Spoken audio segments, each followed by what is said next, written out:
Welcome to The Explainer. Today, we're going to break down a pattern that connects AI, job loss, and corporate power in a way you probably haven't seen before. And it's a kind of structural process that, once you see it, I promise you'll start noticing it absolutely everywhere. This warning from tech insider Tristan Harris just nails the feeling, right? It's that feeling of watching a disaster unfold in slow motion.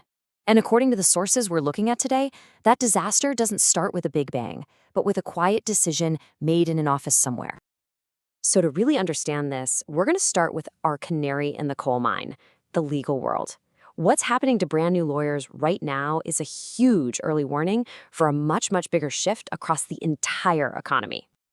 Now, this isn't some sci-fi question for the future. This is happening right now. Law firms are realizing that AI is just better, faster, and way cheaper at all that research and drafting work they used to give to recent grads. And I mean, if you're looking at it from a purely business point of view, the choice is a no-brainer. But here's the catch, and this is so important. This isn't just about a few entry-level jobs disappearing. This is about completely severing the chain of knowledge.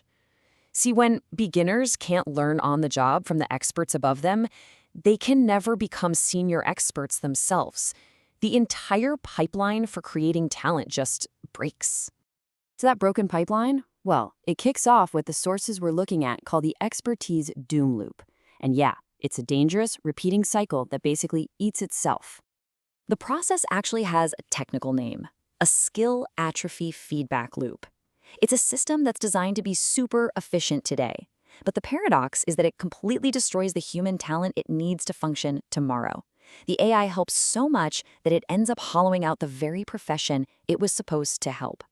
And this whole thing unfolds in 4 pretty logical cascading steps. First, AI takes over the junior work. That leads companies to stop hiring beginners. Then, without that training ground, the human talent pipeline just collapses. And within a single generation, the only expert left with all that institutional knowledge, well, it isn't a person. It's the AI. And this leads to a completely new kind of control. We're not talking about some evil, conscious plan here. We're talking about control through complete and utter dependence. When there's no human left who can actually audit the AI's logic or question its decisions, the AI just becomes the authority by default. So, as you've probably guessed, this isn't just a story about lawyers, not by a long shot. It's a blueprint. It's an architecture of collapse that's being applied right across our entire society. This is it. This is the central idea that ties everything together. Whenever a population forgets how to do something essential for itself, a corporation is right there to step in and provide that skill back to us as a service. And in doing that, they gain this immense power and control over that part of our lives. And you can see this pattern repeating everywhere. It's uncanny.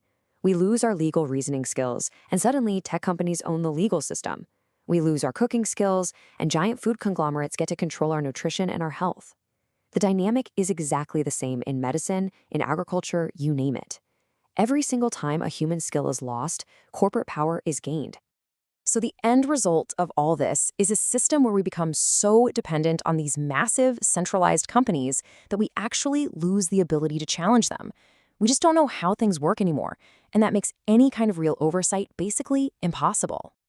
Now, this economic shift has these profound social consequences, creating what our sources call a generational trap, and it's a situation with no clear or easy exit. It all begins with a number that's hard to even wrap your head around, almost $1.8 trillion in student debt. An entire generation is starting their adult lives literally trapped under a financial mountain their parents couldn't have even imagined. And at the exact same time, the rungs on the career ladder are being sawed off from below.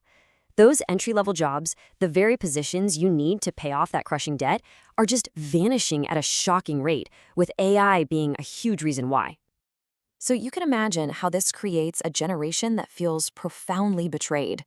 The promise was always, education and hard work will lead to a stable life. The reality is debt and a system that feels completely rigged against them. And when people feel that powerless, they stop thinking about the long term and start thinking only about day-to-day survival. And that feeling of being trapped, it creates this political doom loop.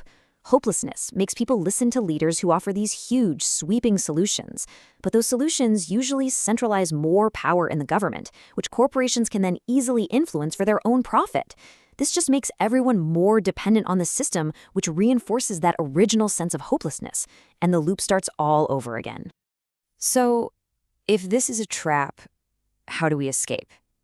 The solution isn't some new policy or a fancy new technology.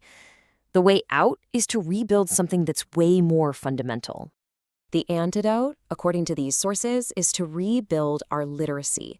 And we're not talking about academic literacy here. We're talking about a basic human literacy about how the world around us actually works, the systems we depend on for our food, our health, our information, everything.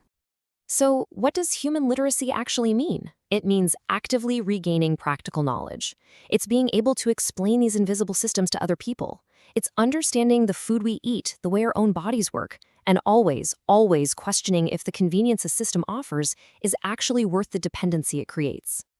And this quote, man, it just captures the ultimate takeaway perfectly. Our collective amnesia, our forgetting of basic skills and knowledge, that's the fertile ground where this consolidated corporate power grows. The forgetting has to come first. The dependency and the profit always follows. And so that's the final question this analysis really leaves us with. It's not just about what is being taken from us, but what are we willingly choosing to forget, all in the name of efficiency and convenience? The answer to that question is going to determine the kind of future we all end up building.